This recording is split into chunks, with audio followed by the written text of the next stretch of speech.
One of the most common questions I hear is around the conversion of an RSP into a RRIF. When do I need to do it? How much needs to come out?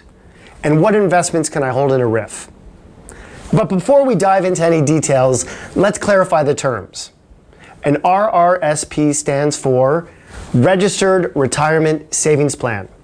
This is where you contribute for retirement. On the other hand, a Registered Retirement Income Fund, or RRIF, is designed for retirement, when you want to withdraw your hard-earned savings.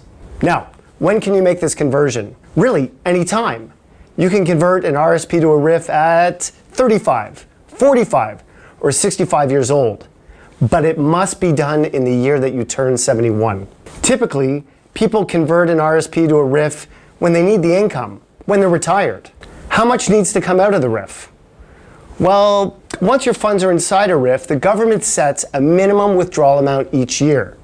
This amount is calculated using an age factor applied against the market value as of December 31st of the previous year. Importantly, the withdrawal rate increases as you get older.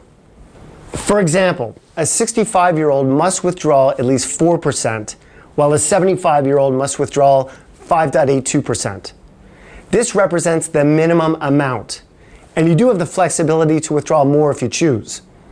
For RRIFs, there's no upper limit on withdrawals, although there are certain limits for locked-in plans like LIRAs, but we'll talk about that another time.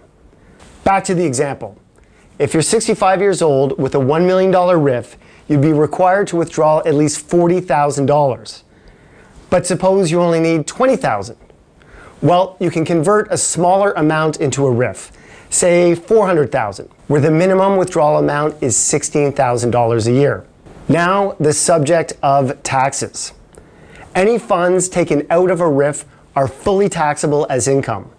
You'll receive a T4 RRIF like you would receive a T4 from your employer. On the mandatory withdrawal amount, you have the choice to be taxed at time of withdrawal, or you could wait till tax time to settle up. Most people prefer not to owe taxes in April and choose to take taxes off at the time of withdrawal. Nobody likes a tax surprise. Now, investment choices. Before 1978, the government required you to purchase an annuity when converting from an RSP to a RRIF, or simply take the entire balance out. You would think that this would be ancient history, but somehow this rule is still etched in the minds of many people. Fortunately, rules have changed, and now you can hold virtually any type of investments, including those you had in your RSP. There is also a misconception that your portfolio should be overhauled to reflect your new status as a retiree. That may be the case, but in most cases, no substantial changes are needed because your plan still has decades of life to it. Payments from your RRIF can be set up on a monthly, quarterly, or annual basis.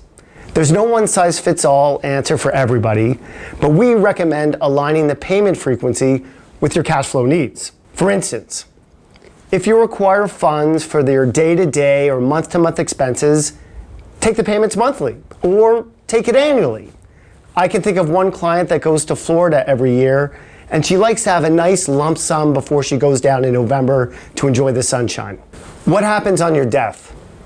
Similar to an RSP, the account value of your RRIF passes to your spouse on a tax-deferred basis. If a non-spouse is named as beneficiary, they will get the value, but the estate will be responsible for any tax liability. For individuals with a substantial RRIF, this can lead to a pretty big tax bill.